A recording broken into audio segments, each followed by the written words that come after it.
iOS 19 or 26 may have just leaked, and it looks like the changes are gonna be big. The latest leaks and rumors say that Apple is basically putting it all on the line at this year's WWDC, giving all of their software, services, and experiences a pretty major redesign. But what other surprises could be in store, and will this new coat of paint be enough to satisfy some pretty pissed off users? We've got just days, or maybe if you're watching this the day of, like hours to go before the event kicks off. So let me break down all of the last minute leaks and rumors, everything we're hearing about WWDC 2025, and why, if Apple doesn't impress, this could be the end of an era in a really bad way. If we go back to 2024, remember that last year's show started with a bang. It was flashy, it was big, it was exciting, and everyone was super excited not just to see sort of the new ways iOS would be more customizable, but everyone wanted to know how Apple was going to compete with the OpenAIs and the Anthropics and, I don't know, was Grok around then? The other AI companies of the world with their own sort of strategy. And Apple, they're always sort of late to the party, but usually when they do arrive, they're always doing things better than the competition, which is why everyone was super excited when they revealed this: Apple Intelligence, AI for the rest of us. The demo at the time seemed exciting. It seemed hopeful. It seemed like Apple had maybe cracked the code. But then we know how the rollout went, or really the lack thereof, and things just sort of have only gone downhill from there. WWDC in 2023, a year before that, was also very controversial.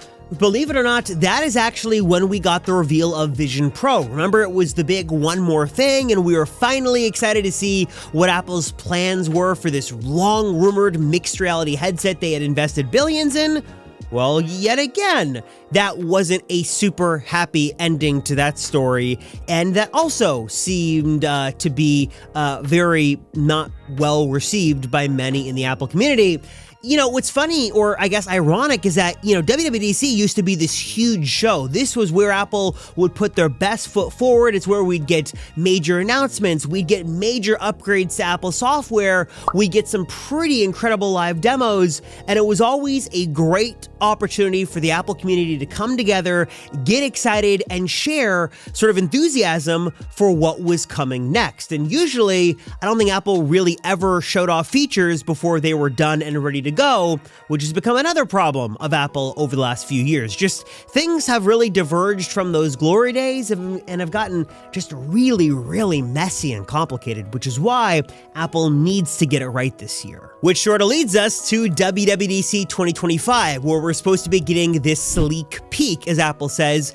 Basically, this tagline and all the leaks and rumors suggest it's going to be a big story for a software redesign, specifically iOS probably leading the way, and then other design elements from that trickling down to macOS and watchOS and tvOS and iPadOS and so on and so forth. iOS 19 should be the star of the show, or now iOS 26, and there's a lot to unpack here, starting first with the name. What in the world is going on with the name? Switching this strategy to a new name means that Apple buys themselves more time, because now if they're showing off iOS 26, well, this is like the iPhone software for 2026. They're sort of giving you a preview for the following year. So it basically buys them like 18 months to get things done and ready to go if they're not really committed, implied by the name, to getting things out until 2026 and so on and so forth. So as, uninteresting as a name change might be, I do think it's more self-serving for Apple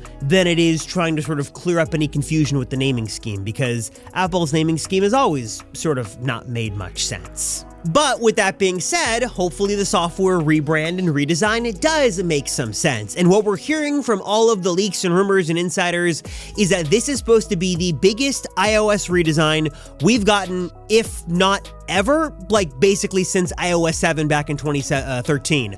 Apple is going for a more lifelike visual representation of the iPhone. We're looking at cues from visionOS, so translucency and pops of color and circular app icons. Basically, if you have been waiting for the iPhone, at least in terms of software, to look different and function different and just be totally different from what it's been for like the last decade, this is your opportunity and this is your chance, as that is exactly what this new version of iOS is supposedly going to deliver. And if it looks anything like these concepts and these leaks and the rumors, it should be pretty exciting. I mean, I hope that some of these rumored features from concept videos come to iOS 19 or 23 or 26, whatever Apple calls it.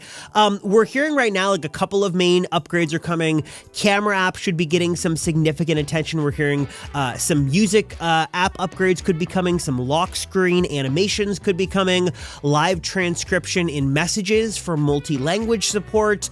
The specifics in terms of features and app upgrades are a little vague right now, but we are hearing, in addition to this major software redesign, we should be getting some new features, including some new successor to Game Center, like Apple's going to be again doubling back down in the gaming sphere of iOS. On the iPad front, things are similar, like we should be getting a similar looking redesign, but there's going to be, according to rumors again, a bit of a more emphasis on combining macOS and iPadOS. What's so interesting is that Apple has always really been against this, and I think for many years as well, people didn't want the Mac to become more like the iPad or the iPad to become more like the Mac. They wanted those separate, but now I think people have sort of changed their tune as the iPad hardware has gotten so good, but the software has become the throttle. It's become so limiting that maybe this would benefit from some more advanced software. So we're hearing in some ways iPadOS would be more like macOS this year, hopefully in terms of better app support or somehow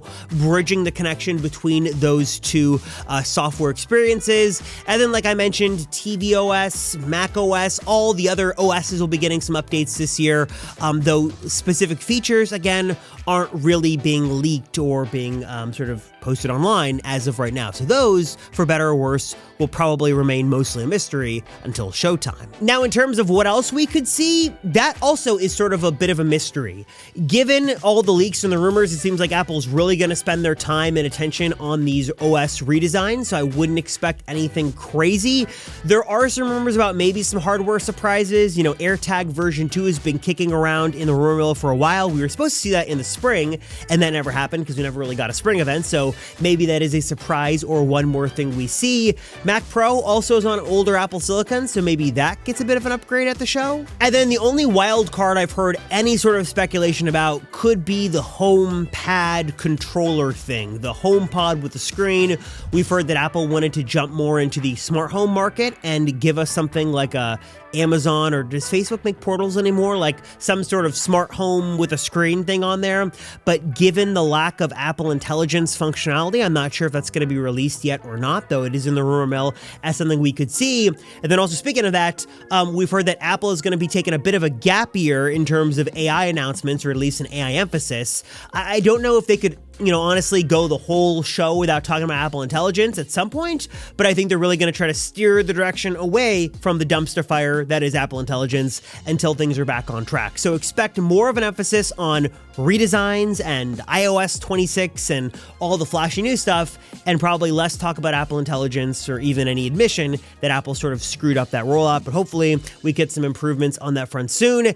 And yeah, that is basically what we know right now about WWDC. Going to be a really big year for software, probably not as big of a year for hardware, and with just a couple of days or hours to go until showtime, I cannot wait to see what happens. We've got special coverage here on the Apple Circle for WWDC Day. I will be doing a video as fast as possible breaking down what you need to know about the new version of iOS ASAP, so subscribe and turn on notifications if you haven't already, because I'll kind of cut through the Apple marketing speak and tell you what you need to know. But with that, I will leave you with the leaks and rumors, and I'll be back when the show kicks off. So see you guys then. Thank you so much for watching. Appreciate you all. I'm Robert Rosenfeld, and I'll see you in the next one.